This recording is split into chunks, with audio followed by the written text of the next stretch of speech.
basically, this is going to be our little first podcast thing, even though with a little bit of scuff. And of course, there's no VTuber things without any scuff whatsoever. So there we go. There we go. It's perfectly in line with how things are supposed to be. Now, with this podcast thing, I would really like to be able to have the other participants like speak their mind, and I would really like to focus on that so that everyone has the opportunity to share their thoughts so that we can get to know one another better and, you know, we hear from other people like what their points of view are, how they experience things, and share that with all of you. And of course, the chat is still there. If you guys want to respond, then that is perfectly fine. But during the podcast, though, it is so that we're gonna do it in this way where we basically take turns, so to say, right? So that we don't talk over one another. And that's also something very important to me, that you can say your full say, of course, not too long, but enough to get your point across and then share your experiences with it, and then basically go back and forth from there. That we don't really interrupt one another, that we have whatever that we wanted to say, that you can do that. So yeah, there will also be no alerts or any kind of interruptions whatsoever with Tangia or Blurb, so no random meme shit is going to appear on the stream. That's why we have these little glasses with us in front of us. So in case someone subs or follows or donates bits or something along those lines, that will be dropped here in this little mug thing that you can see right in front of you. Well, mug, more like a whiskey glass kind of thing.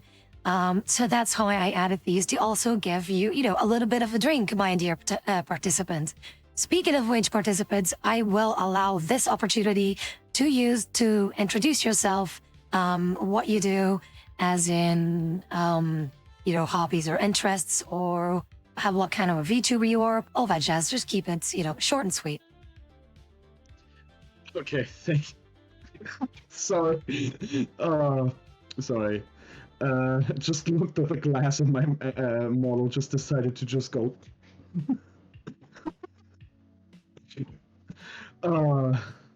So, hi everybody, my name is Aristotle the Philosopher. I am not debuted VTuber as of right now. Just decided to the occasion that I'm going to try out how everything is working right now. As you can see, I have a little bit of a problem with like Vinion and everything, but I'm getting the hold of it. I hope so. So yeah, thank you for having me here. Thank you for being here.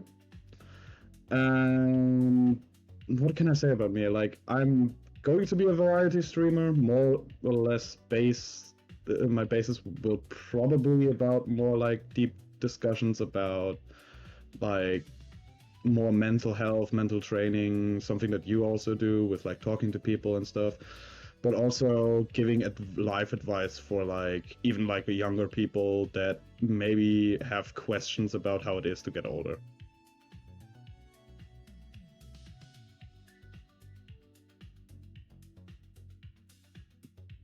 Yeah. Okay. All right, So, cool. Thank you for the introduction. And with that, how about we get right into it? So I saw on Discord that you mentioned that you would love to talk about indie games or the state of so-called AAA games, also about music production or music in general. Also, if possible, some specific talk about men's mental health, which, by the way, we talked about yesterday, plug. But yeah, go ahead. What would you like to talk about?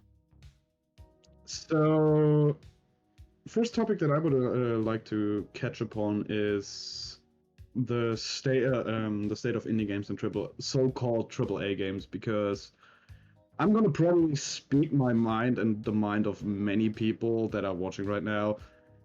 AAA titles do not deserve the fucking point of AAA, because they're everything but. I know that AAA probably just means that they have like big companies behind them and are well made, but let's fucking face it, 90% of the big company games are 10 times shittier and unfinished than any indie game by a solo developer on itch.io. Like, recently I've come across itch.io due to recommendations to some demos, there are so many games. They're so minimalistic. They can be big. They can be small. They're so hard, made with heart that it makes it more fun to play them, and that is what a huge chunk of like big industry games are missing. It doesn't even feel like it anymore. The point is, it's soulless money grabs. Best thing that I can point out right now. I don't know if any of you are into skate games or like Tony Hawk, because as of right now, back in the days it was like this: you had Tony Hawk's and the Skate series. The Skate series was more on the what's it called, realistic side, where you had like to move the board with your two joysticks of the controller, which was more technical, but you could also do some really cursed shit with that, like Skate 3 promoted you using bugs. But Skate, as of right now, has announced that they're making a free-to-play game of Skate, meaning you can play Skate free-to-play in a free-to-play world with all the things you can add, like you can make your own world, you can make your own park and stuff, you can even parkour and stuff. The game looks good, the idea looks good, but it's not a free-to-play game. It's, oh, you want that, it's to pay for it, you want the battle pass, blah blah blah blah. You want chunks of the standard map. As I heard that, you have to buy, if you have your own server, dedicated server world, you have to buy chunks of that world so everybody can use them. And then you have Tony Hawk's Pro Skater 3 and 5, which said, hey, we're gonna do it like that. 3 and 4, like the big difference between 3 and 4 is 3 had the 2-minute standard variant with like the arcadey stuff where you had to get like golds and shit. 4, Tony Hawk's Pro Skater 4 was already the one that had free skate, meaning you can explore the whole map that you had, but had to go to different like pros or just people to get the missions. They said they're not going to do that, but instead you can make you have time, 2 minutes for every goal there is in the world. Meaning, yes, you have every goal you can do, but you get 2 minutes extra for ending it. So there's the difference. Like Tony Hawk tried to like make a good game that is true to original, even though it's not true to the original, if I can put it like that. And Skate is just became just a cash grab. Like there's difference between remaking a game or making a game and having a soul, having a purpose, having a good storyline. The characters are fleshed out. My God, if it's an indie game with online purchases and they're just commercial, not commercial, cosmetics, I wouldn't be mad. I would, if they would look good or be community created, I wouldn't be mad at that. It's just the way big companies force you to pay for an already completed game that they're just putting behind a paywall is fucking bad. Yes, I know the fucking gestures are broken as shit. I'm using a 1080p camera here.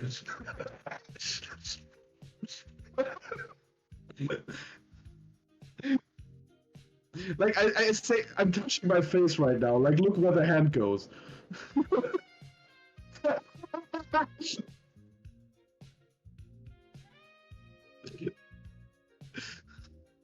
All right. But yeah, the main topic that I was going to talk about is that as I get more into the indie scene, that is itch.io, I more or likely feel that if I would be streaming or start streaming, I would be an indie VTuber. Because I want to play a game that has a story, that has a character, or that has more than a shock value. If you're talking about like horror games, I want to play like games that take the aspect of horror to another level. Because a jump scare, yes, a jump scare is good. A well-made jump scare is underestimatedly good. Oh yeah, Game Jolt. Forgot about that. Thank you, Goober. But Sorry, my ADHD is acting up. But yeah, if I play like a horror game, my best, like, how do I say that? Comparison I have right now is Layers of Fear. If you know that game. Like Layers of Fear, when it came out, I'm not a fan of like yeah. So Layers of Fear had the concept of you being a person or being in a house, as I remembered, and you have to finish a painting by recollecting your memories, and those memories are mostly fucked up and are made with like trauma and shit. But there is never like a concrete jump scare in it. Other than the ones that you could say are really well placed. There's one jump scare where you know that it's coming, but it still will get you. Because it comes at a moment that you do not expect. Like, you see the jump scare coming, but you see it coming at the wrong moment. And that is well-made horror. And I want to see an indie game or a game by itself that takes that premise and works it further. Further. Sorry, not father. Further.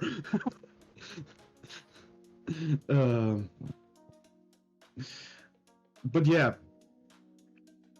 One of my favorite horror games is called... Oh, Soma! Soma is really good. Soma is really good. I have to... if I remember right, if Soma is the one that I'm thinking of. But yeah, I know that Soma is a good game. It's also made by like 5 or 6 people, as far as I remember.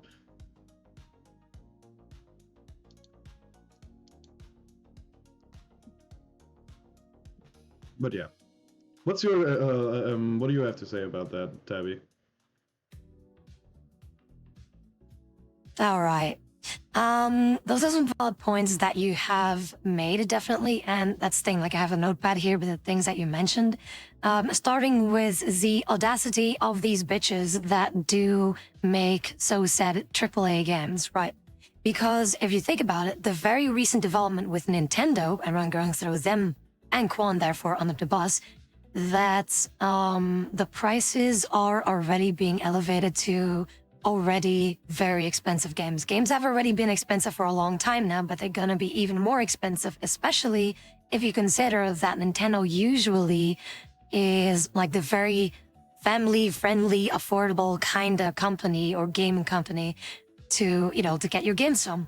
I very much remember back in the day when, you know, we wanted games for the GameCube, for example, those would be like around what, maybe 15 to 20 euros a piece or something along those lines. And that was maybe 10 years ago, something like that. So it's really difficult to really follow that trend of paying more for a game like that, because they use the excuse of using so-said replayability and all the love and efforts that people have put into those games. But that goes the same way for indie indie game developers. So indie game developers though, do have just as much passion for their games as other games do. But that is not so to say, for example, with Call of Duty or FIFA, and those are the best examples that I can make. Also, if I have to say it, Pokemon as well, as of late, has just been copy and paste, so just very lazy approaches to how to make a game interesting again, to actually want to play them. Because again, like if you played one of the more recent Call of Duties, you most likely have played all of them because it's so similar, it's all so samey.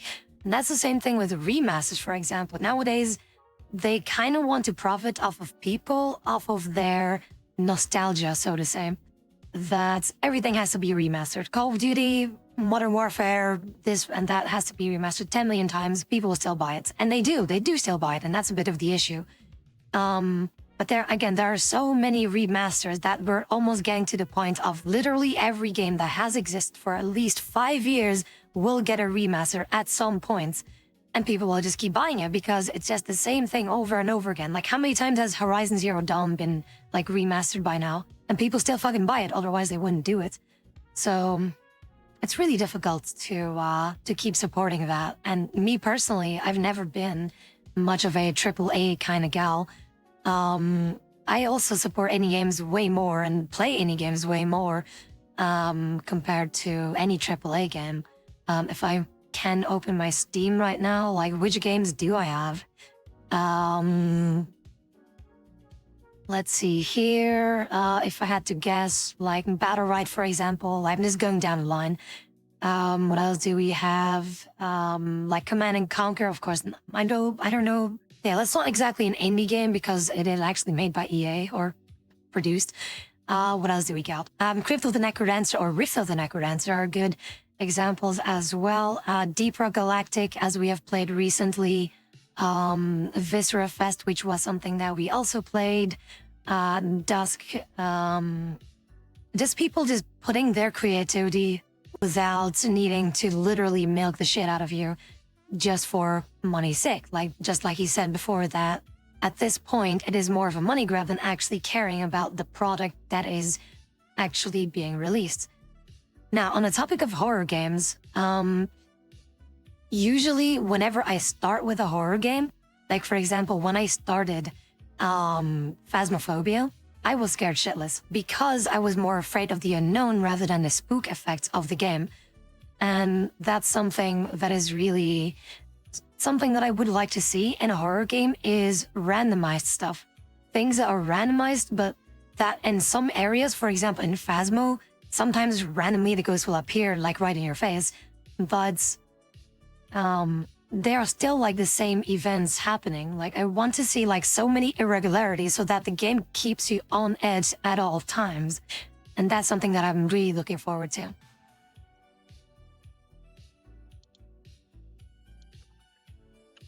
Yeah, sorry, I had to reset my hair. I just realized that all of my hair went inside my body again. Sorry, but yeah, agreeing with you. Like, 100% agreeing with you. Like, if it's about the whole remake thing, yes. It's bad how many remakes are coming out and are not good. Like, finding a good remake is like finding a needle in a haystack. So let's be honest. Because there's two sides of the coin. It's either shit, money grab, and the company just has too many workers in the background not doing anything. That's what it feels like. Or it's people actually getting the old developers in the team, or like most of them, back and making it true to the original remake. Like, I think one of the most well-received remakes, wasn't it one of the God, what was his name? Resident Evil.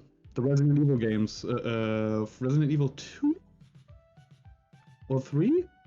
Which was really well received. But that's also because they had the original developers in it, as far as I know. Or some of them.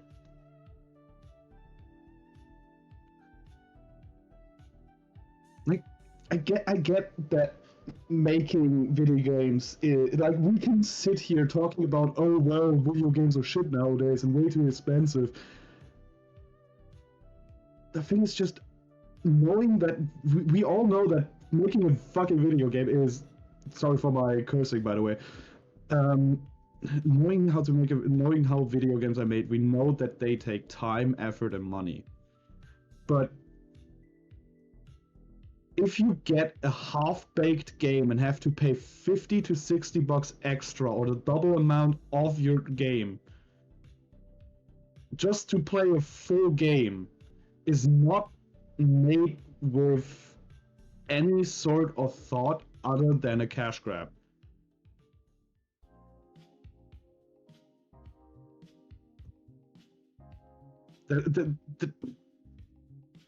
Like, I want to say that there's always, let's say, hope for those studios to bring out a good game. Like, there has been one or two like things that have come out recently that has got well received. Let's just look at Oblivion. Like, take a recent example, Oblivion. Well-made remake, well-made put together, all within the original. Same point as before, same development team. It has been the same development team. It has been taught. It's just taught. It's like, oh shit, I look at my bank account, there's $1,000 left. Let's make a remake. And we're all just waiting for the Fallout 1 remake in 3D with, I don't know, 10 times the guns and 4 times the radioactivity.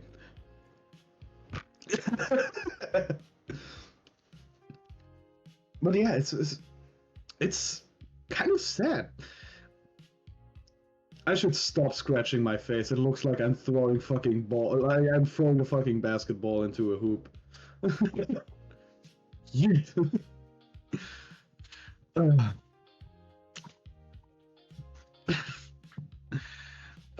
But yeah, it's what is the thing that I also don't like about like the biggest difference in AAA titles and like in your like even lesser titles that are just like in background. I think one of the most surprising things that as of recently became big was Marvel Rivals to me. Not gonna lie, I did not think that this game would go well. Like for me, like I am fucking old. I'm like Team Fortress 2. Yeah, that's the state of optimization. But I'm TF2.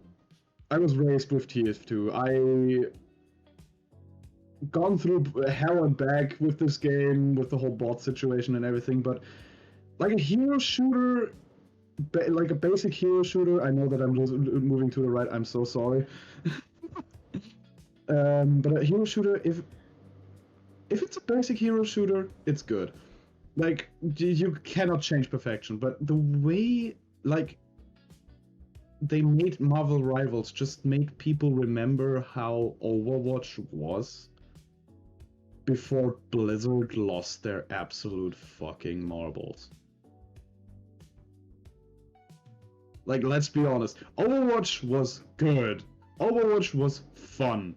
Overwatch brought people together and made people lose, like angry as hell. But it was fun. I played it a lot with my friends. There are a lot of videos still somewhere on the internet of me perfectly screaming because some diva decided to fucking face plant their mech at my face. I was a mech magnet at one point. But then the whole fiasco with like Overwatch becoming Overwatch 2, the servers of Overwatch 1 coming down, Overwatch 2 being a fully paid experience. I was not expecting that Marvel Rivals would actually work. Like, I was like, okay, the hero shooter genre is dead. But then they released it, saw that many people played it. I played it myself, I'm gonna be honest. I like the game. It's fun. The characters are good. I nearly said balanced. But it's a surprise to me that something like it's a surprise to me that actually that worked. Also a game that I didn't think the combination would have worked is Deadlock, the hero shooter from Steam. I don't know if you played it. Have you played it? Do you played Deadlock, Tabby? So Deadlock. I've never even heard of it, so I would have to look into it.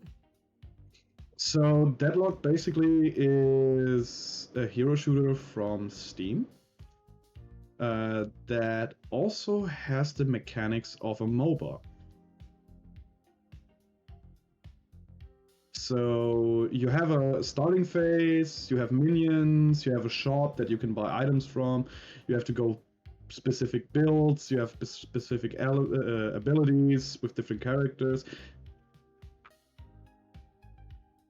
I was skeptical at first because the combination of League of Legends and Overwatch sounded like a fucking nightmare of toxicity. Don't get me wrong, the game's still toxic as shit, but it has a kind of fun of it. But But the thing is just, it works. It works. It's just that simple.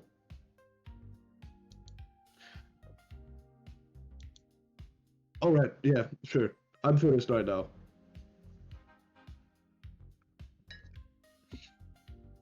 All right. Uh, So the whole I'm not ordeal ruling with against it. Overwatch is a train that I completely missed, and I never really went into it because I never saw, like, I didn't really see the appeal to it for me personally. So again, I did play Overwatch 2 as far as I can remember. And just like with any other hero shooter, Marvel Rivals included, is that things can be very one-sided. Very rarely will you actually have a game where it's a bit like a fair match in between the two teams. Like the matchmaking was absolutely fucking terrible. Either you get shit stumped or you shit stump the other team. But yeah, I was more of a League player. That doesn't make it better, but it's just that, yeah, Overwatch wasn't exactly something for me. Now, the thing is with Marvel Rivals is that many people have been requesting me to play the game, and I did. At first, I was very skeptical about it as well. But to me, after a while, through the game, I also saw the issues that literally any other hero shooter has. Plus, the bouncing in Marvel Rivals is all over the place. It is to the point that it is just not enjoyable to actually play. It's a lot, though, to the point that for me now, I just don't want to play it anymore. The appeal for Marvel Rivals is very obvious to who the target audience is. And that is very obvious, as in, if you see like the latest character, for example, Emma Frost, I think it is very clear that the devs really want to have the game as a giant playable gooner wall, basically, so that people can just goon to their waifus with thick booties and thick boobies and thick thighs and all that stuff. Where it's very obvious, especially like if you consider the skin of Invisible Woman, of Susan or Sue, whatever, Storm, Susan Storm, if it's a lady, that's that fucking dark skin thing, I forgot what the name was, but like that one is very obvious to who that is directed. It is literally just gooning the game, and it's obvious with their design too. Of course, the game has a shitload of potential where like you have the entire Marvel universe just in front of you to do with it whatever you want, considering that you already had the pass or the permission from Marvel Studios themselves to, to just make the game. Then that means that you're basically golden for the rest of your life, depending, of course, on what the player base will still want from that. Because not every character is going to be perceived well or in exactly the way that people expect it to. And not everyone is going to keep playing the game. I do not see the game being like League, for example, because League has been around for how many years now? I don't see it like being so that players will keep playing it for that long, for actual decades or something along those lines. I don't think that is going to happen. As for Deadlock, I think I have seen it being played before. I think like there was like some kind of a beta test thing for people to play. I think I have seen Julie play it, but I'm not exactly sure. But I do remember seeing something along those lines. In any case, MOBA games in general aren't exactly for me just now. I would play League again if Twisted Tree Life, for example, was a thing. Reason why is because the games are way shorter and there's less stupid people that you need to work with in your team, which is something that I can absolutely vibe with. So that's why it's way more fun that way too.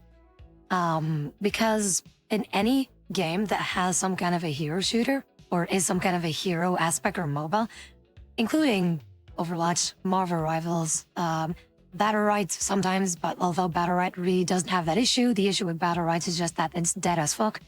Dota, League of Legends, is that the people that you play with aren't exactly as reliable as you want them to be. Goes without saying that you also could potentially be that person that you are absolutely, or that is absolutely not reliable. That happens. And it's just very unfortunate that games like that have that downside to them. As much of replayability that there's there, considering that it's very limited in the game modes or the map, for example, because on League, it's just Summoner's Rift, Summoner's Rift, Summoner's Rift. Yes, you have ARAM. Yes, you have TFT, but TFT is an entirely different thing. But like, that's still the map, you know, Summoner's Rift. It's still only that. Like, that is the map for League of Legends. There's like nothing else. And there would have been a new map too, but they shit canned that. It was something called like the Lava Chamber or something where you can do 1v1s or 2v2s, which I would have enjoyed way more, but they just shit canned that. But yeah, that's a bit of my take on this whole MOBA shenanigan. Now, speaking of the topics that you wanted to get through, were there any other things that you would like to add concerning indie games or AAA games? What your thoughts are on that before we move on to the next topic? I think the only thing I can do is like taking out a recommendation of a game that I hold dear to my heart, even though I haven't played it in a while due to the fact that I'm waiting for the new game to be released. It's last year. That's what the game is called. So basically it's a blatant rip-off of Dead by Daylight, just with different kinds of monsters. The thing is, the replay loop is fucking hilarious, and the people there are really nice. Because it's one of those games where the community bought the IP and made a new game out of it. Like, the game was unplayable for a short amount of while because the original team went bankrupt. And some fans decided to take it up and make a completely new game. It's called Last Year into something something. I have to look that up again. But the game looks amazing so far. Like, holy shit, they've actually got a professional wrestler from America as one of the monster designers. Which is really funny, and his designs are really good. I have to really say, I'm impressed. But yeah, small gaming recommendation while we're on the topic. We can go to the next topic if you want to.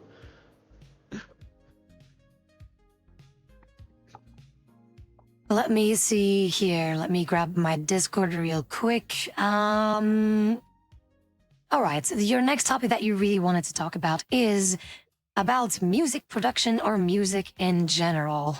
I remember that you do produce your own music. I don't know for how long. And that you are also a DJ in some communities where they have like a mixer and all that stuff. I think to really get the real experience, even though it's online or on stream for your audience. So what are your thoughts about that? What would you like to share? First thing first is, I think that more and more people are going against pop music as it feels right now, because it like popular music as of right now, it's just songs from the 2000s re-upped by people that sound exactly the fucking same. Like, can somebody spot the tonal difference between Dua Lipa and I don't know, fucking Taylor Swift.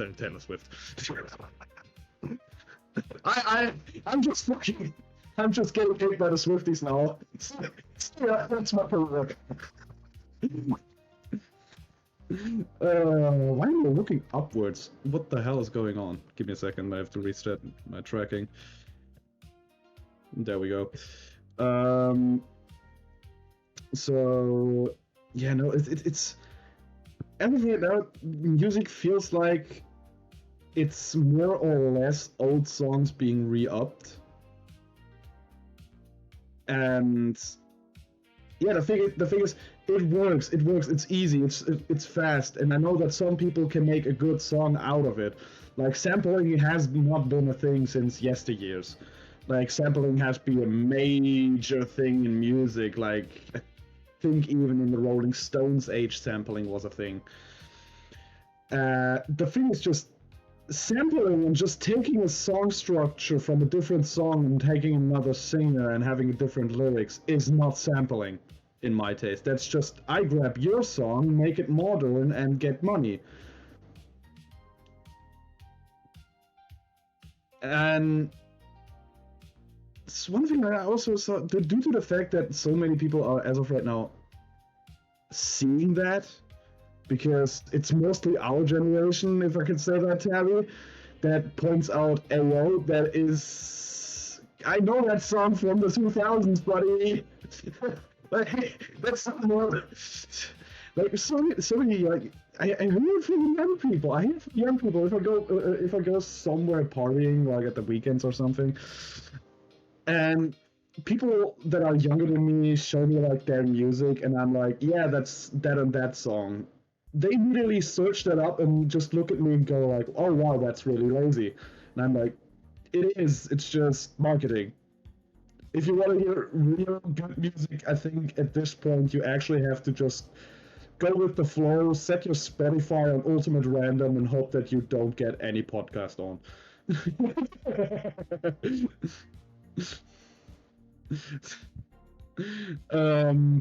But yeah, also one thing about music production is, or like music in general right now, is the evolution of the evolution of rap music.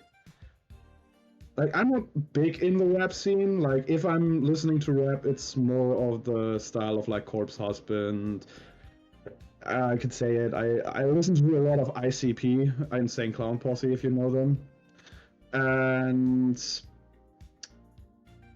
rap has become either an outlet for like bragging about how much shit you have, which it always has been, yes, but like the mumble rap scene, let it be staying where it is just full of people pretending to be rich and stuff, but the next 2 years are filing bankruptcy, while other parts of the genre, like for instance Detroit rap or something, turn out to be way more proficient with money, or like with their statements.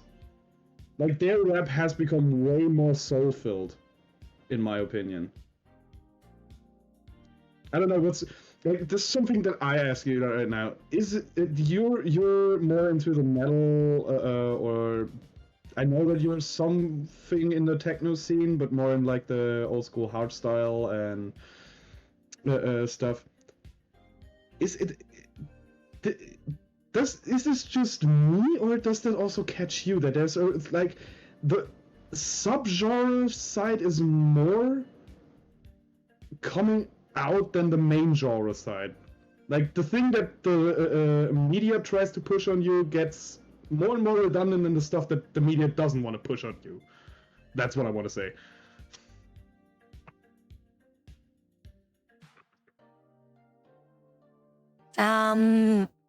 If I had to say, I think that music in general, like as you have said in the beginning, is that it is indeed just like rehashes of already existing melodies and samples over and over again. And that indeed is already a thing that really exists for quite a while. And in fact, I did listen to a song not too long ago about or from Bass Hunter, and he is known to have, reused so many, like for so many fucking songs, the same fucking melodies over and over again, just different lyrics and just like different arrangements here and there, but that's about it.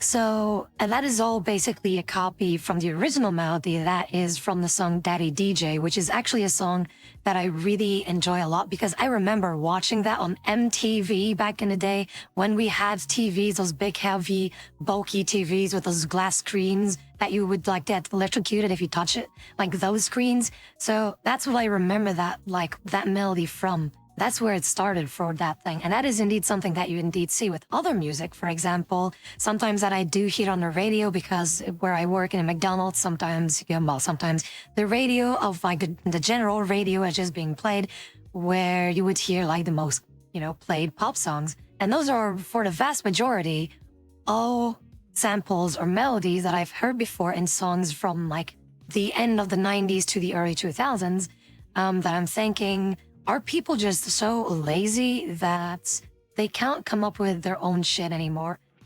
And it kind of goes like in ties with games, by the way, where everything just has to be a rehash.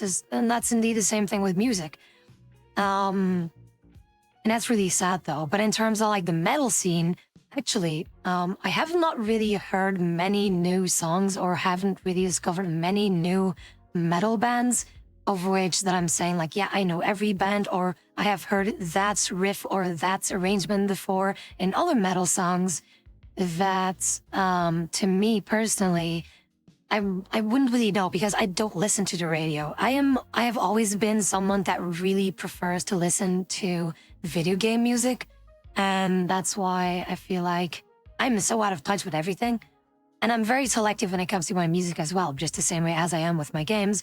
If it just sounds good and it's catchy to me, then I will fucking listen to it. But if it's ear blastingly loud with like a shit, like for example, a hardcore music, which I know you're into, for me, that is absolutely a no-go, purely because of the bass that they use. Not necessarily the speed, but just like the type of bass is so, it is very, I don't know, it doesn't sound like powerful to me. It just sounds like a very rapid mash of stuff that there is like no real consistency to what's going on. And that's what I really like about those older hardstyle things, is that the beat is always consistent, and it has like, it sounds very beefy, but in the sense that it sounds more like video game boss music than it actually does sound like hardstyle. And that's why I really love that. So in terms of music in general, now for me personally, the only instrument that I have been able to play, just as a little side tangent, is the drums. That is why sometimes you would see me like playing the VR drums and having some kind of a skill that is still within me. But there is another instrument that I would really love to play, but don't have the patience to master it, and also not the funds to fucking get one, is the bass guitar. And like those, like that's something that I would really like to be able to master and like play like on stream or something along those lines. That would be really fucking nice. But I listen to a bit of everything, really, not only just metal or those earlier 2000s kinds of hardstyle. I also like to listen to synthwave, for example, which, by the way, has become a giant bait thing for all things AI, as in, not only is AI known to make stupid fucking images, but also in terms of music. I can easily pick up whenever songs are AI, because they always use like the same kind of tones, the same kind of quote-unquote instruments that you could instantly pick up like, that is not right. And especially on YouTube, you would see that a lot, like a lot of playlists where like it's playing stuff like 2 hours long, for example, but nowhere in this song or nowhere in the description can you actually see the name of the song and the artist that made it. If that is not there in the playlist nowadays, you can almost guarantee that whatever music you're listening to at that point is actually AI generated. Yes. Completely agreed. Like, I think as a music producer myself, I laugh about like people using AI. I myself use it, yes, but not in the way you would think.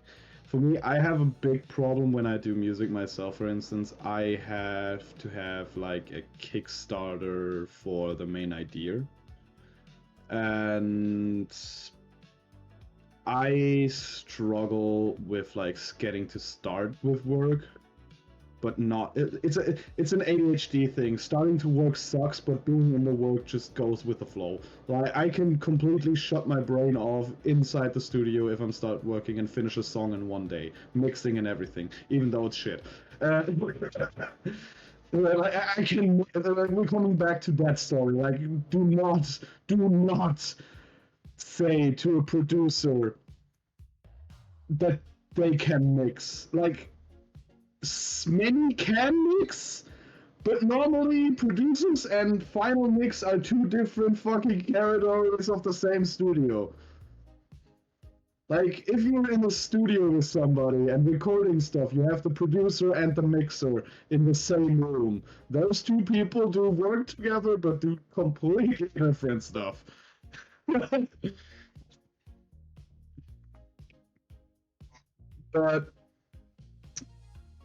I do not.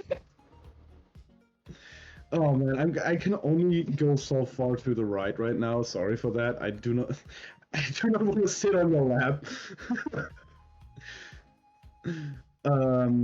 But where was I? It's so yeah. It's something that you said that struck my head is with the hi Raptor. Sorry.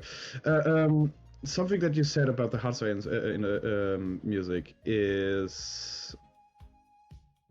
has struck a chord with me because you said that, and it's something that lingers on my mind with the hardstyle scene by itself.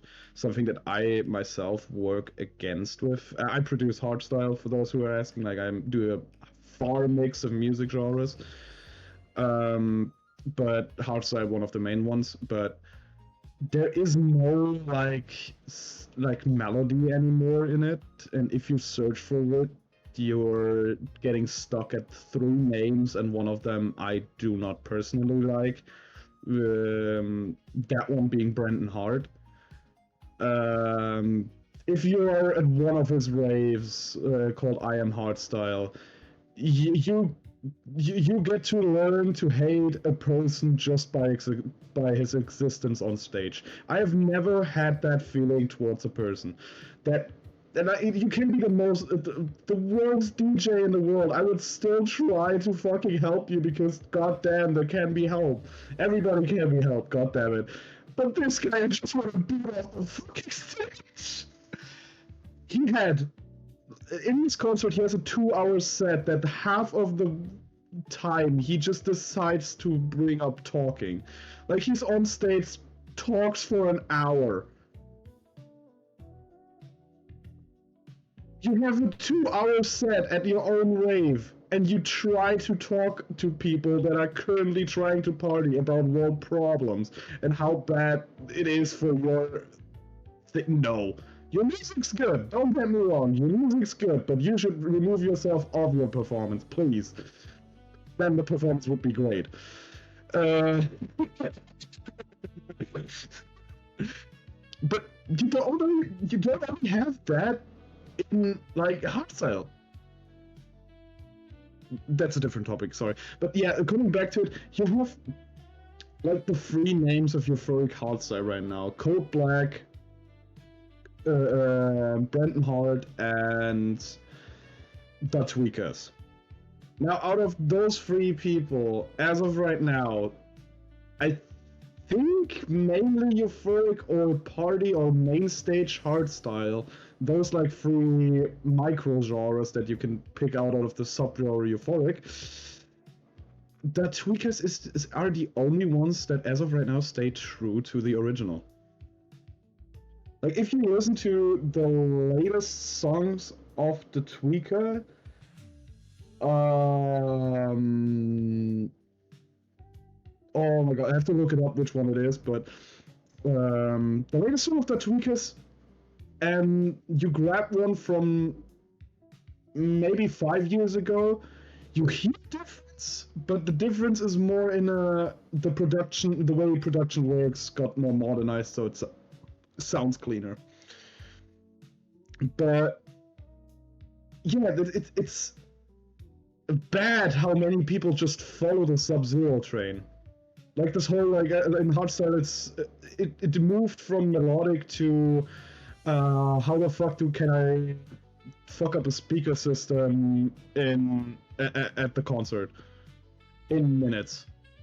Like Sub-Zero project stuff is good. Stuff was modern. Stuff was experimental. The first people that actually try to mix psychedelic techno and hardstyle, or hard psychedelic trance and hardstyle, and both of them are considered like the fathers of the that type of hardstyle, but everybody just followed, and then the whole uptempo thing came. I love uptempo. Don't get me wrong. I've been to many raves where it's exclusively uptempo, but at one of the raves I realized uptempo is one of the only hardcore genres where everybody uses the same kick. Like I was 6 or 8 hours in two different floors and heard the same kicks in both stages.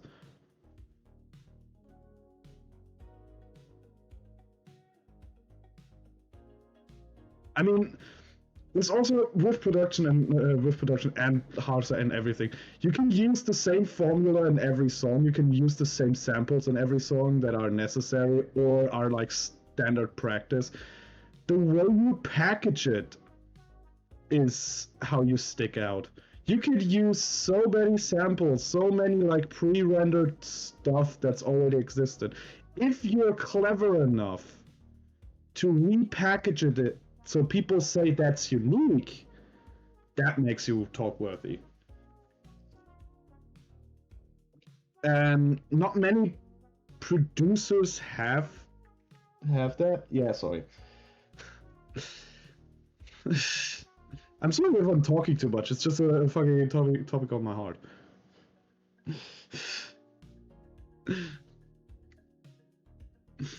It's okay. It's just that I would really like to pick up on the things that you mentioned. But yeah, feel free to finish up what you were going to say. Don't worry about it.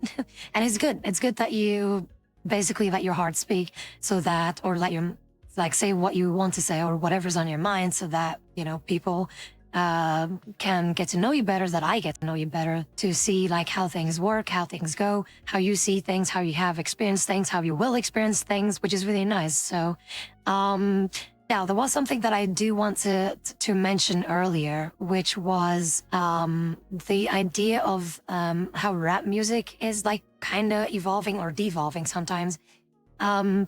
What I just wanted to say about that is that, for example, where I work in a McDonald's, there's a lot of young people, a lot of youngsters like in their very early 20s, that are basically just doing that as a student job kind of thing.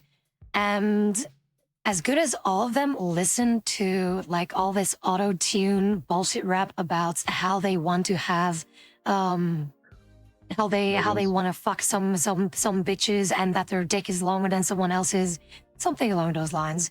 That I'm thinking like, oh, so that is the interest of the people right now. So it's kind of funny to see that it's like with all of them, and again, people can listen to whatever music they want, but I feel like rap music, especially like in the early to late 90s and even before that, that it had way more power to it. Like everything like was basically out of anger, so to say, of the injustice that's being done to them. And that was the reason why rap was a thing, because people wanted to speak their mind on the bullshit that they are experiencing and turning that into something that they can put their passion behind it, in which case was rap. And of course, there's a lot of different subgenres to that as well. But yeah, in terms of raves, I have never been to one before. There is one, how would I say it? There's one producer or there's one artist, well, actually two in this case, that I would really like to see live, and that would be Infected Mushroom. Thing is, I don't know whenever these love gents are going to be in Belgium or somewhere close, so that I could finally see them live. And I swear to God, if they are going to play Becoming Insane, I'm gonna go insane. I'm gonna lose my shit, and I will probably not wake up from that aftermath, and my feet will definitely be hurting as fucking hell, as it should be. Now, before we move on to the next topic, pandemonium or Aristotle, by the way, I call him by pandemonium as well. It's another name that he uses in our Discord. So what I would want to know is, what else would you like to add to this topic in particular before we move on to the other topic that you had in mind? Yeah, you had 3 topics here that you wanted to talk about. So yeah, what would you like to add? First of all, one thing that I wanted to add is infected mushroom comes to my area next month or so.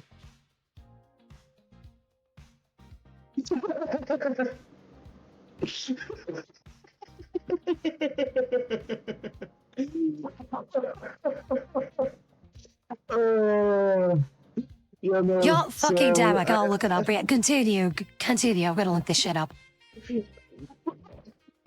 as far as I saw, it could be next month or end of the year. I'm not quite sure. I think I saw them at our local club. Like it's a small club, but it's really fun.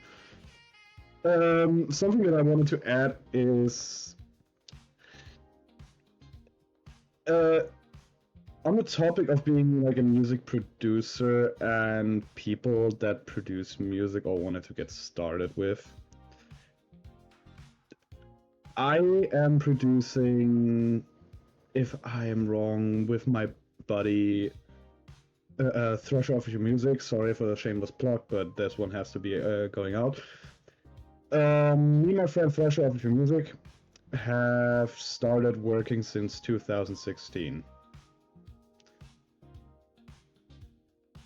I have stopped uploading because, or like uploading my stuff, I'm mainly producing for myself and like friends. The thing is just with what, like the way that I stopped working, or the reason why I stopped working is, and this is like something. A bit of my history is I started producing for the Brownie community, if some of you know what that is. And yes, I used to be one. OC and all. Still have that somewhere lingering around on my PC.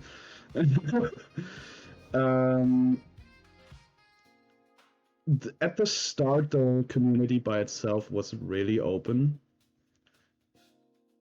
about like new music artists. Like people knew that if you want to listen to like good fan-made music, you go to the Brony fandom because their stuff is just amazing.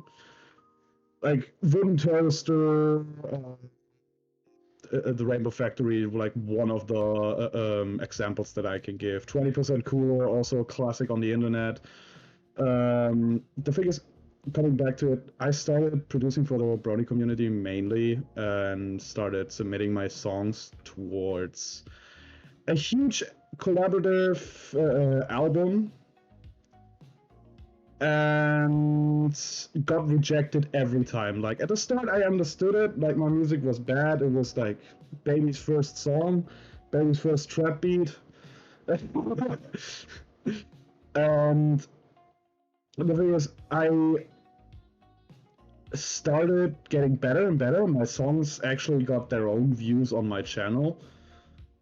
And at one point, I started doing a featuring project with my friend Thrasher called Hive Minds, and that was the first was just a normal like featuring with him, Black and Ice I think it was, or back to ourselves. That was the song, a whole trance song that I did with him, and that was the first song that got into that album. I got some money out of it. I was really hyped. I started doing more music. I started to submit more. But then I realized the only songs that got submitted on the album had my friend's name on it. And the reason is he was a staple producer on that album already. And that was the only reason. They just wanted to have more. Like I submitted my song on my side with my name first, and they still decided to put his name first and his like YouTube link first, even though he didn't upload it. Like they said, here's the video from Fresher Official Music, and it sent it to my fucking channel, as far as I remember. And I got mistrusted with this a whole album. Then I stopped like slowly producing for the community, and then also got hate for it because I was trying to leave, and so on and so forth. I stopped producing music at all because it just made me depressive. Like, I was depressive the moment I heard that special click. I opened up FL Studio, Fruity Loop Studio, and this the DAW that I'm using. Um the the way I got treated is like being the backhand of my friend. And so I dropped out of the fandom, got in contact with another album, which was way opener for new people, with the reserve of getting no money, but I didn't care. I knew some of the producers from back in the days. And that album called Equinity managed to, in the first week of the first album release, get more views on Bandcamp and YouTube than the other album that I'm not talking about. But I like not the name. I don't want to slander anybody because that thing had. Oh yeah, fun fact. Years later, the album still exists. Got into real deep shit because turns out the administrators and like people who were there for like collecting the songs were so fucking biased to some of the people and shadow banned people. But the thing to round everything up, don't worry, Tabby. The thing to round everything, if you are starting to produce music, do not expect to be good in the first 3 years. The music community is helpful, but truthful. If you're a producer or a rapper or something, you have to have guts and stand there and get yourself get shredded apart.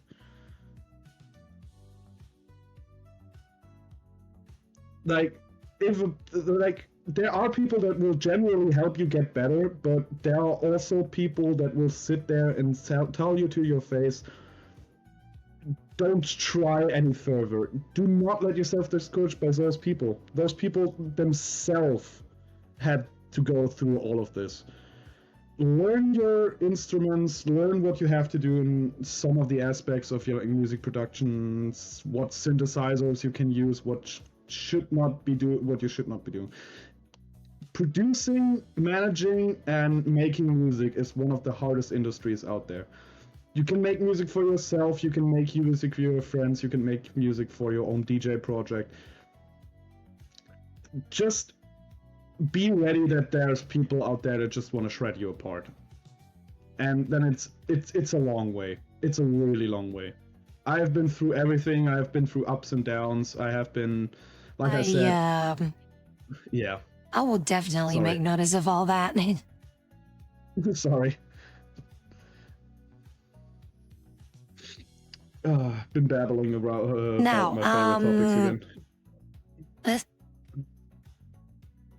The thing is, it's good that you shared that experience because then, of course, people will, of course, know your experiences and take that to heart so that they know, like, oh shit.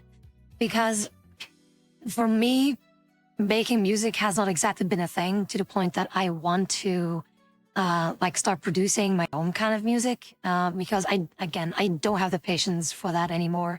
I'm already happy with the things that I do now, and I just want to focus on the things that I'm good at rather than learning something new. Because I want to be able to perfect the things that I do now. For example, comparing the music producer scene where you will indeed also be ripped to shreds if your stuff is garbage, that is equally the same like in a VTuber community, that people will shit on you purely because of you not having like the model that you should be having, or the assets, or the overlay, or the fancy alerts and all that kind of stuff, which is absolutely not a necessity. And it's a learning process. It's a growing and learning process that people, I feel like, should be able to figure out for themselves. But of course, help is always something that people should be reaching out for in case they really need to. If they're stuck with something, then people will help. But it's also a bit difficult in the VTuber community, and maybe also in the music producing community or environment, so to say, where people will try to undermine you so that they basically have a competitor less to deal with. So that is indeed something that I would also want to add to that, that for me personally, music producing, not gonna happen. I do appreciate the confidence that you put in me that I might be able to produce music for that matter. But I will stick to perfecting this first, what I do before I do anything else. Now, the other topic that you wanted to talk about, and which is also the final topic, and actually something that we did talk about yesterday, which is talking about men's mental health. And I would like to pick up with that or initiate the conversation with what we mentioned yesterday. I feel personally that how society is built now, that it's making it difficult for basically everyone. But the way that the human race, basically existed is man loves woman loves man. They shebang somewhere in a bed or even not in a bed, wherever they want, so to say, as long as it is private, and then boom, you have a kid, right?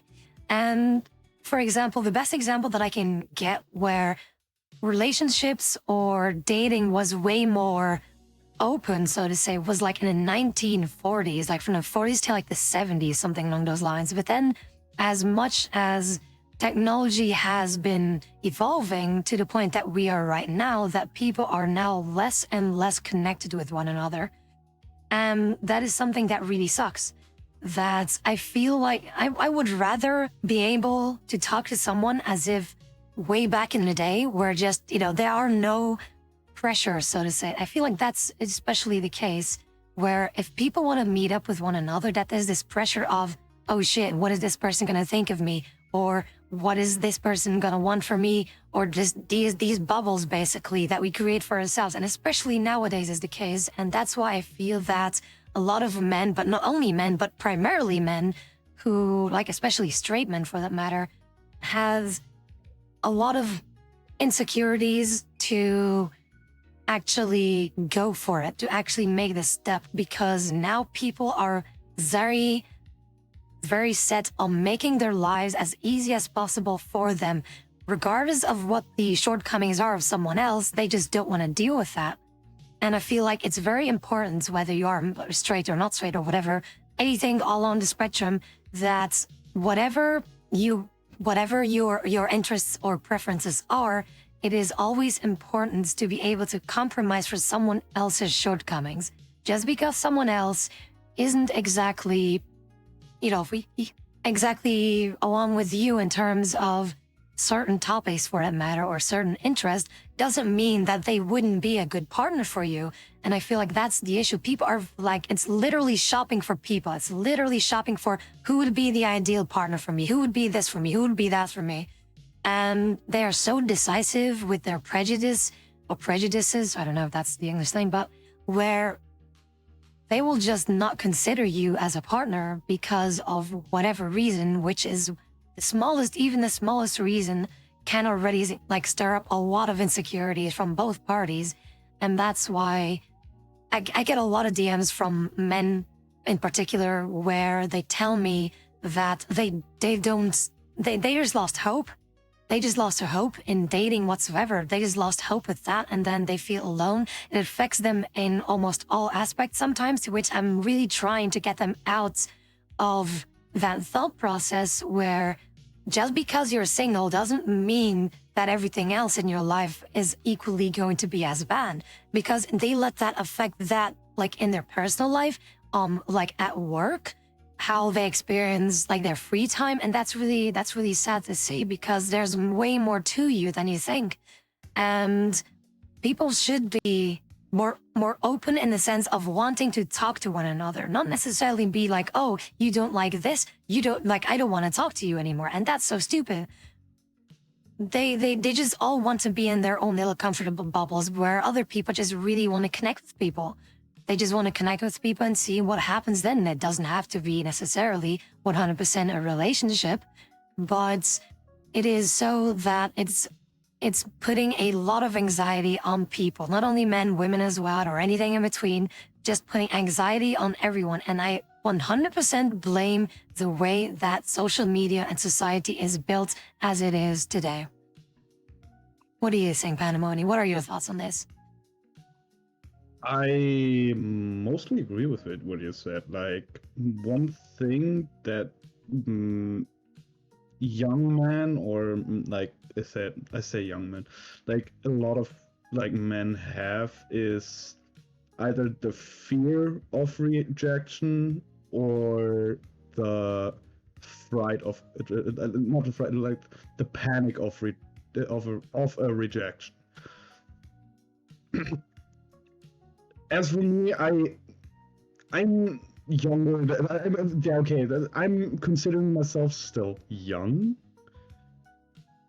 I mean, for me, considering young is still up to 35. Okay, I have a different view on like what's considered.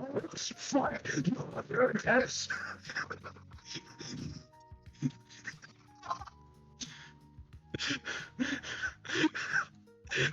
Nah, what I was gonna say. The thing is,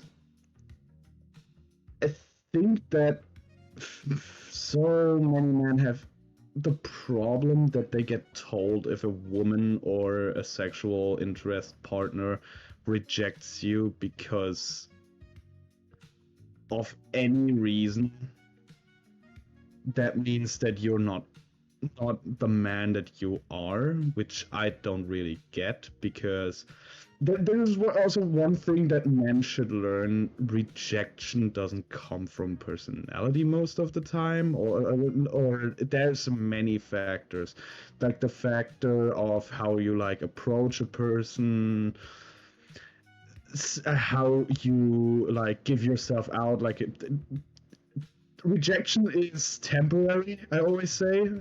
Like for the way I see rejection is just, I'm not at the moment, or as of right now, or that person's type. That's all. Doesn't mean that I am a bad person for that particular person. It's just, we have to learn that rejection doesn't mean that you're disgusting. And I think that's a lot of people's thought, a lot of men's thought process, that you're unwanted, that it's in general that you are disgusting just because a woman that you like, or any person in that matter that you like, just rejects you. Yes, it does hurt for a man. Like, pride is something that is inside of us all. Getting your pride shitted on is bad, but pride isn't the only feeling you have to feel in that moment. Like, one thing that I should always tell you: if you are trying to start a conversation with a person, you yourself have to be more of like, you shouldn't approach a person with hi, I just want to talk to you. That is like the most generic advice. Go to them, say something nice, or just say hello. Hello is the best conversation starter. Do not look at any fucking Tinder profile where it says, oh, hello will be rejected. 90% of those people who say hello will be rejected will respond to you when you just say hello. Because those people don't get anything better. Like, these standards of like, oh yeah, you have to be creative and stuff, you don't. A slight fucking compliment towards their like appearance, or something, just getting into a topic that you hear or something, is enough to make a conversation start. You yourself have to set yourself on an equal ladder at one point. The conversation is always on an equal ladder. Do not think of yourself as higher as that person, and do not think of that person being higher than you. It is something that you have to learn in your life. I admit that. I took till 26, and I'm 26 right now. I took till 26 to realize that. I am normally shy. I just come out of my shell right now and start like randomly talking to like people that I find attractive or something. And it works. It just, I have to get my ass kicked by a younger woman for that, but it's just so many like people in general have so much self-consciousness about their self worries. It's always about how do you look, how do you act yourself, how easy it is to get people to like you. It's not. The easier you are to get people to like you, the more manipulative you can become. It's if you start like the thing that I wanted to say. To sound bad, but manipulation is something good. It is something yin and yang. You can make it good. You can make it bad. The thing is, the thing that I wanted to say is, the moment you try to fit in for everybody, the more you're restricting yourself to a lie that is not you, and that will hurt you so much in the rest of your life. Because at one point, you have to show your real self, and then all of your friends are leaving. Because that's not the one that they found out. It's the same thing with partners. Do not make yourself, like on a date, to not make yourself out to be the guy. Because you have to live with that lie your own entire life. If you make a woman love or a person love yourself because of a lie, you have to run with that through your life. Be aware of that. You have to be that lie. And I don't think that's a good and mentally resting relationship if you have to do that.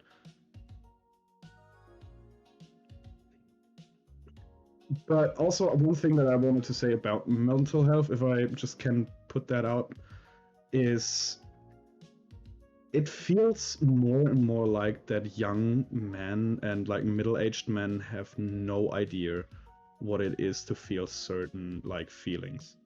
That is something that gets so rarely discussed in like society, that so many people have a blind eye on. Like, for instance, dread, or best topic. Dread is a feeling that I know personally. If it hits you, granddad, I see that. Sorry. I feel like shit. I feel like that so many men don't really know what to do with dread and just make it into angriness, like anger.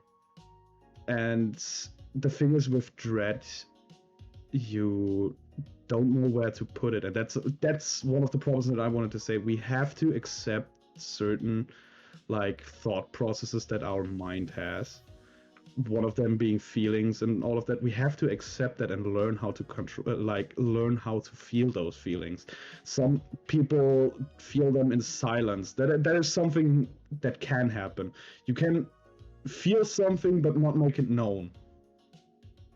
But there are other peoples that need to make those things known and just go by the other people that just say, oh yeah, just suck it up, that's something normal. And that thought process should be that should not be put on like younger people, and I see a lot of more of that coming into the youth.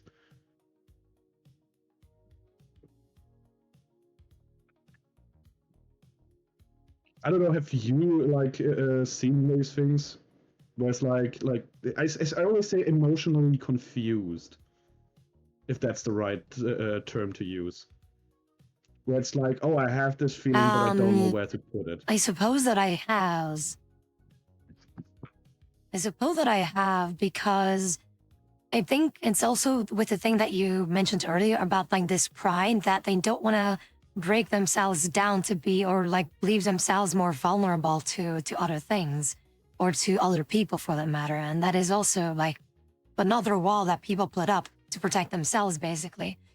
But like with the confused emotions, so to say, people should just follow their intuition, but also like just be respectful still about the things that are happening, of course. Like, for example, if you really like someone that you have been friends with for a very long time, and you try to do the move of, hey, would like to potentially turn our friendship into a relationship, and you get therefore rejected, then there's been many cases where people would just end the friendship altogether purely because they don't want to face that dread, so to say, or that awkwardness that has now been built in between them just because they have been rejected.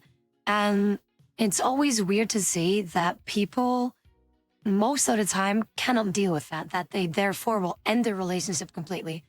And to which I'm thinking, you were a really good friend to that person.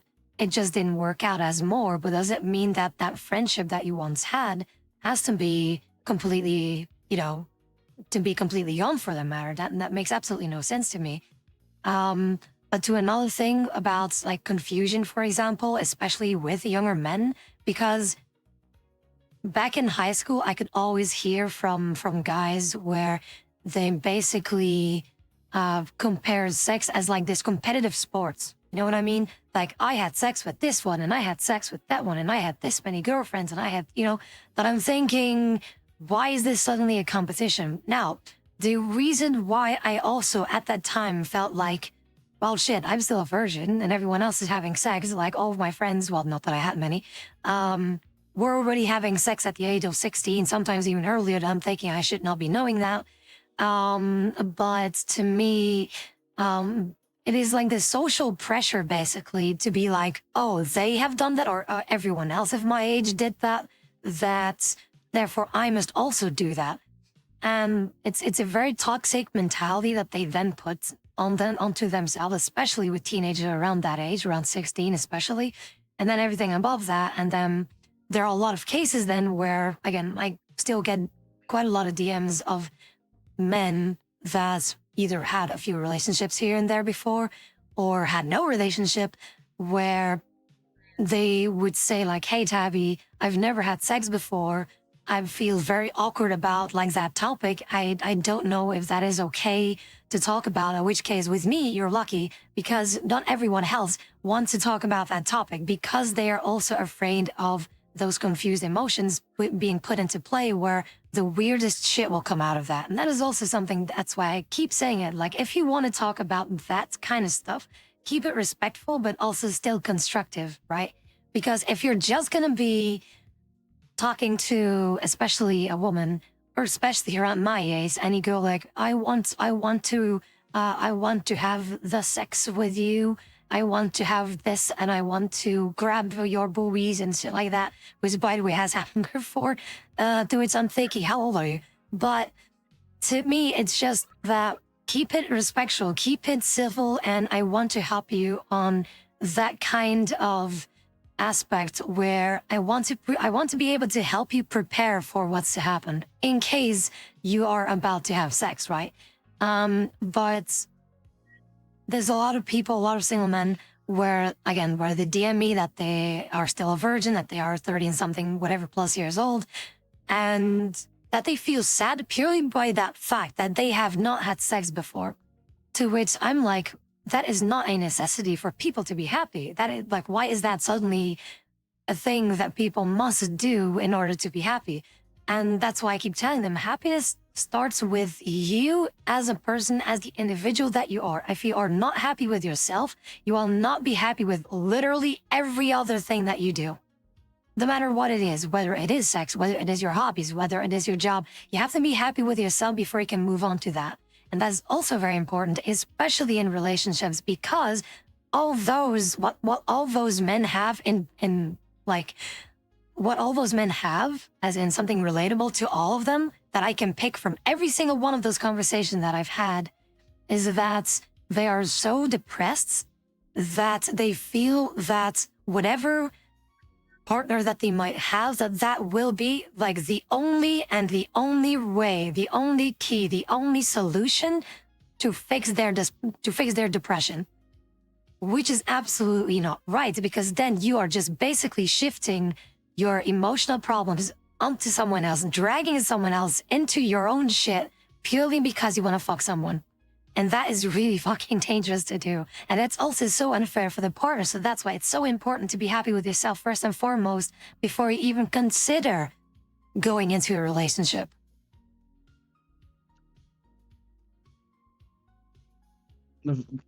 It's weird.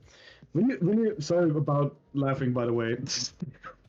Can I grab your book, please? Sorry. Oh, that made me giggle. Oh, but yeah, I agree with you. The whole virginity thing, it, that it's, I don't get it. Like, for me, I wish I could get my virginity back. Like, I wish I had a partner that would take it from me. Not the way I lost. I'm just gonna say this. My fucking virginity had a $30 price tag on it. I'm not happy about that. I'm gonna be truthful. I was at one point one of those people that are, oh yeah, I need to lose it ASAP. So you know, went to the funny street. Um, the thing is, it hit me like 2 days later, where I was like, this didn't feel good. This didn't feel well. I was drunk. I was not having it. After that, I had my like second partner. I think it was at that time. I'm not sure. That's a bit far away. Like I'm 20. That's 10 years. Nearly 10 years away. Anyway, um, I got my first partner, and honestly, that one felt better. Like I was open about that thing with her, but she always told me that we just gotta forget about that, which I found cute. But but yeah, it's just like you don't have to lose anything. There's nothing to gain. There's nothing you will get. And if you like, there's nothing even like physical or medical that's happening. Virginity is a joke. It's just something from the Bible that kept on going into our life. Let's put it like this. In the modern times, it's nothing. Being a virgin means nothing.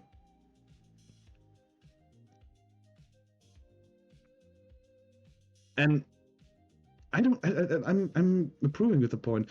Like, why do we keep this up with the whole mentality of that you have to have sex? I know that there's like people that like it, that are competitive like that, but it's differently placed, if I can say it like this.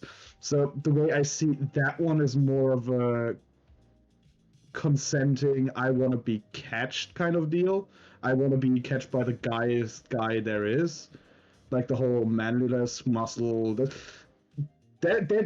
something like that does exist, but it's considering on the whole how do I say it? Considering on the whole masses of people that are in the world, there's such a small percentages out there that you should not even think about it. And those people are mostly pretty vocal about it.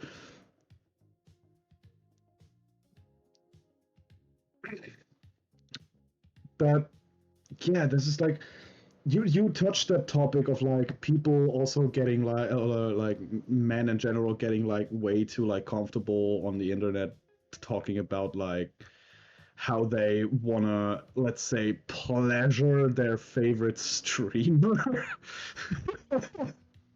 Like I can get comedic stuff. Like my kind of comedy is raunchy, to be put at best. But a joke is a joke. Or let's face it, a painting is a painting. As long as there's nothing like illegal in it, or it's okay to the art, it's okay to the person being drawn, no problem with that. If you go into somebody's DMs, sending them a dick pic, and then saying, "For you, my liege," that's not how you do it. I'm putting comedy on this topic right now. Like, you have to be considering that those things still happen.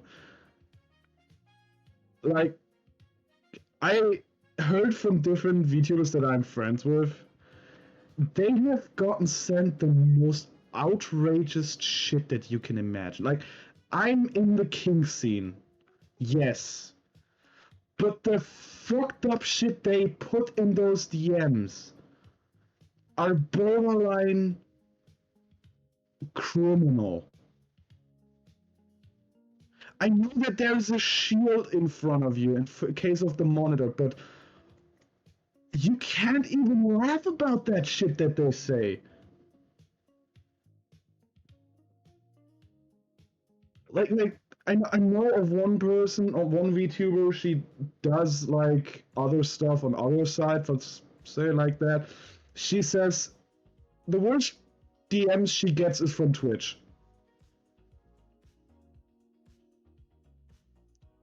Like the moment she looks over to the other side where she streams, turns out all those people are pretty nice and just say like ask about certain things and stuff like that. She moves over to Twitch. Oh yeah, I'm looking like shit to your fucking left toenail that you left on the floor in your face cam.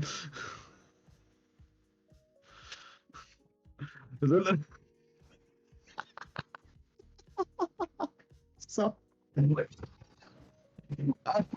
I'm so sorry, but that is one thing that I don't get. Like, is that like a small percentage of like people or just trolls? Because it feels like it's trolls, but then you go to like other like in Discord servers and you have those people next to you.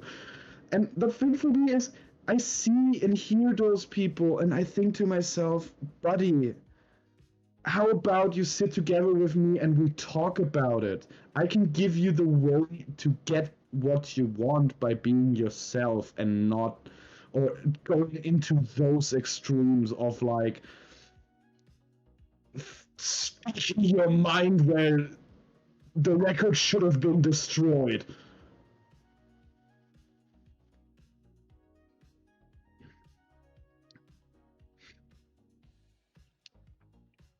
But yeah, it's a topic and a half about that, but I think we could also have to It's consider that there are a indeed, lot of trolls. it's quite a things. The thing is with me personally, like some DMs that I've gotten are absolutely like super not safe for work. Like the most recent one that I got was someone on Discord that sent to me like their VR chat model. Is like, okay, cool, like it looks really cool. And then like I didn't ask for this. Suddenly he goes like, yeah, here's my not safe for work version 2, and it's like full on PP to be seen and everything. So I'm thinking, why are you sending me this? So to that, like I really want to let people know like it is okay to talk about those topics if said other person is comfortable in doing so. You cannot just be like, oh, you said you like NSOW stuff. Well, here you go. It's like, no, that doesn't work that way. Plus, another example is, or that I've had, is that someone really wanted to be in a relationship with me and be like, oh, I love you so much. You're so nice. You're so sweet, and this and that. And I'm thinking, well, thank you. Well, thank you for considering me, but I'm actually a child partner. Plus, I don't do long distance relationships. But then, like, it got out of hand, like, oh, I had a dream about you where we are having sex and where we are fucking like this and in that position and we were doing this and I covered you in that substance. And I'm thinking, why are you sending me this? This is like way many steps that you absolutely ignored. So, yeah, like, I have to call people out to that sometimes. And I feel like that's kind of modest of the things that I have experienced myself. Compared to like other VTubers, for example, like especially like the bigger VTubers who are way more popular and way more flirtatious, so to say, that they get like the most, like the craziest kind of DMs that people can only like, that people cannot even fucking imagine, that you're thinking you had to have experienced that because otherwise you wouldn't believe it. Like Pixar didn't have them, basically. But it was indeed, quite the experience that, or quite some experiences that I've had. And again, I'm still friends with them and they have been like very chill right now. So that's why I feel like it shouldn't be indeed address that you are allowed to be more open with yourself, but there are still some things that you best not share with other people. This purely for the sake of keeping the relationship, whether it is friends or a relationship, that is as healthy as possible.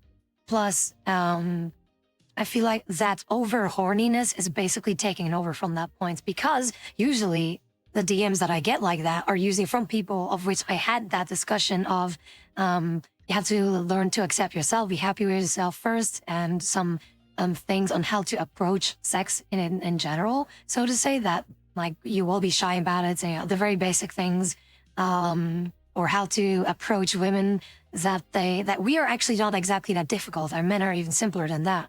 Because for us, just like the golden tip for all of you out there, for all of you men out there who are straight, in order to get a woman to like you, of course, one, it has to be someone that is open to said conversation. Two, don't start conversations with "Hi, how are you?" or "Hello, this and that." Like, you can say hi, but it is like you have to be some kind of eye catcher thing, or like some kind of, how would I say it? You don't really have to be like some kind of a clickbaiter, so to say, but like verbally speaking. But you need to say something that people will have to respond to it because they want to respond to it. For example, I had a conversation with someone before that at the first time, like, was a bit difficult, but then they were more natural and open with themselves, where wait, what did they say again? It was something along the lines, like, I was in a bar, like, I remember that half and half, but that's the best example that I can get. It was at a bar pre-bank that I went out, so to say, where people, or where a guy basically went up to me and just complimented, well, not really complimented, but just like noticed my shirt. And he was like, "Oh my God, are you a fan of that too?" I was like, "Yeah." It's like, "Oh shit, who's your favorite character?" This and that. And then, like, that's like, you have to be engaging with them, but to the point that they also want to engage with you, because you have something that you can spot, like, I recognize that from somewhere. And that's especially easy. It's so fucking easy within like some kind of a pop culture / nerdy / geeky, gamey kind of community where people do hang out. Like, for example, if there's like a gaming cafe somewhere, and there's a girl there, for example, that is wearing something that you recognize, even if it is from a game that you don't play yourself. If you go to a person, be like, "Hey, wait, isn't that from that game?" and this and that, then that's already a good conversation starter, to be asking them more or less a question that basically makes them happy, that they're like, "Oh my God, they recognize that stuff." And that's where you get the ball rolling. It's super simple. It's really fucking simple to start it. Because again, the amount of DMs that I get sometimes of people just going like, "Hey, Tabby, how are you?" And that's like on a daily basis that I'm thinking, I thank you for DMing me, but there's only so little that you can answer to, "How am I doing?" or "How are you?" You cannot really, there's not much variation that you can add or respond to that.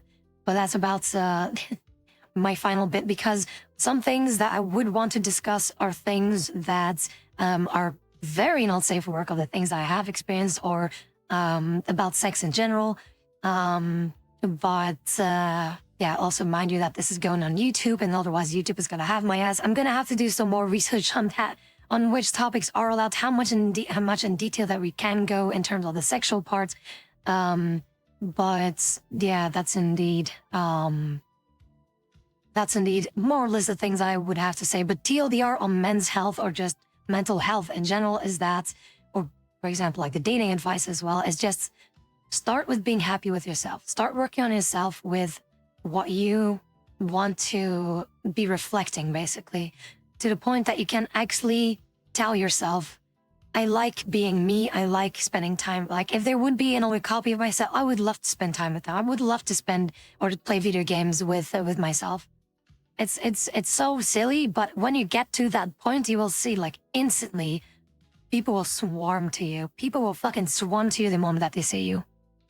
But that's about the TLDR thing and my final take on that topic. How about you, Padamani? What do you think? What is your final conclusion or little summarization of this thing?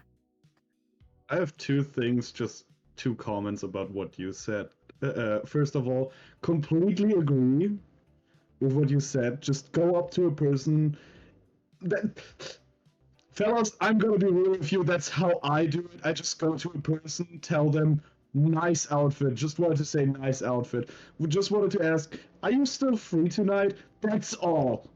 And it works. It's easy. You get in a conversation. You can start dancing. Depending on the on the situation. Don't dance in public out of no reason. That doesn't give you points. um, other thing, this is just the last thing I just wanted to say, and I'm keeping it vague. Don't worry, I'm not gonna go down that rabbit hole. But, fellas, for all those that have the special anxiety about their first time, going back to that one, it's not about endurance, it's not about technique, it's about vibe.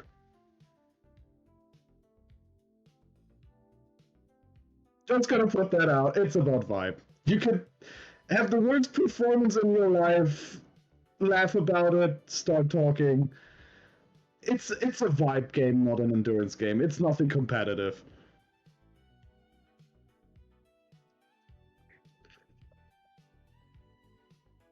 Just gotta put that out there. No, that's about it. Just wanted to say thank you, Tabby, for having me here. If I can say that all right already.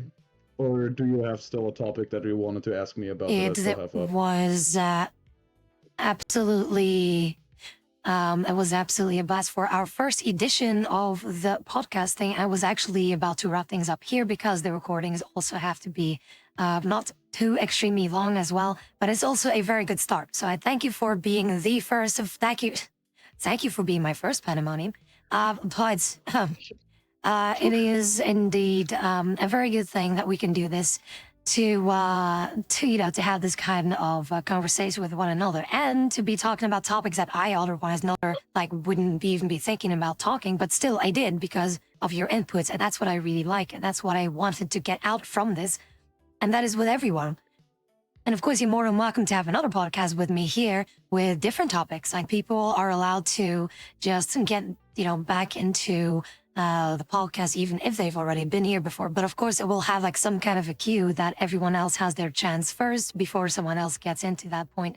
But yeah, that's about the thing. Now, there's always something that I would like to do before we end the podcast section, where I will allow said other participant, you in this case, Pandemonium, to promote yourself. To promote yourself in a minute, so to say, in but not less than a minute, but under a minute to promote yourself, as in as much as you can, as much as you can, as much as you want. So let's say I will give you a timer. I will give you a timer that will start in about 30 seconds of your minutes, and then you will be able to do your promotion, all right? All right, so I could just. Are we starting right now? Are we starting? Are we starting? All right. So I will tell you. It's about in 10 seconds.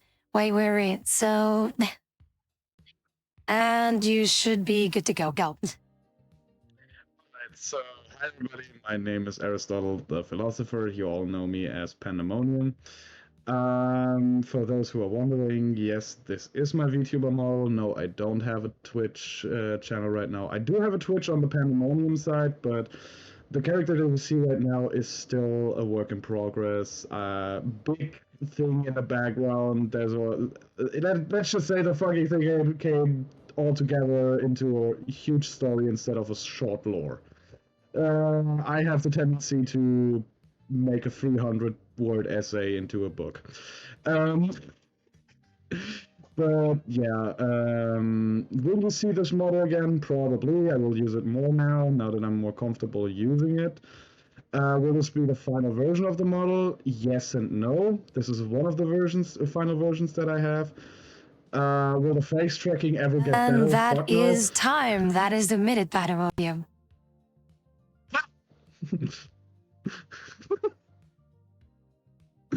But just gonna say this. It was a pleasure having being at the first podcast, being the first one to That be was here. I indeed a know that blast. So thank you so very much.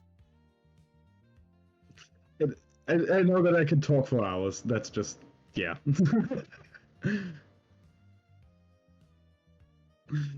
um, but yeah, thank you for having me here. Even though I'm currently trying to get everything here done.